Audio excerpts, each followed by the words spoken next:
2025 সালের গণসংযোগ পক্ষ উপলক্ষে বাংলাদেশ জামায়াতে ইসলামী কুষ্টিয়ায় দাওয়াতি সমাবেশ আয়োজন করেছে।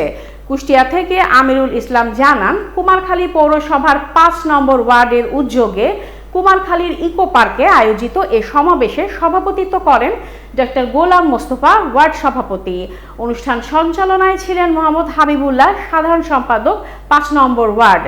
প্রধান অতিথি ছিলেন নায়েবে আমির মোহাম্মদ আফজাল হোসেন, যিনি কুমারখালী খোকসা আসনে জামায়াতে মনোনীত প্রার্থী।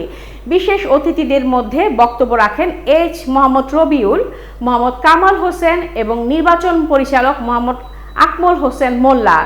দোয়া ও কোরআন তেলাওয়াত পরিচালনা করেন মাওলানা মোহাম্মদ শহীদুল ইসলাম সহ সভাপতি 5 নম্বর ওয়ার্ড। এ সময় উপজেলা ও পৌর জামায়াতের বিপুল সংখ্যক নেতাকর্মী উপস্থিত ছিলেন। অনুষ্ঠানে নেতারা দলীয় বার্তা পৌঁছানোর পাশাপাশি আগামী নির্বাচনের প্রস্তুতির কথাও তুলে ধরেন।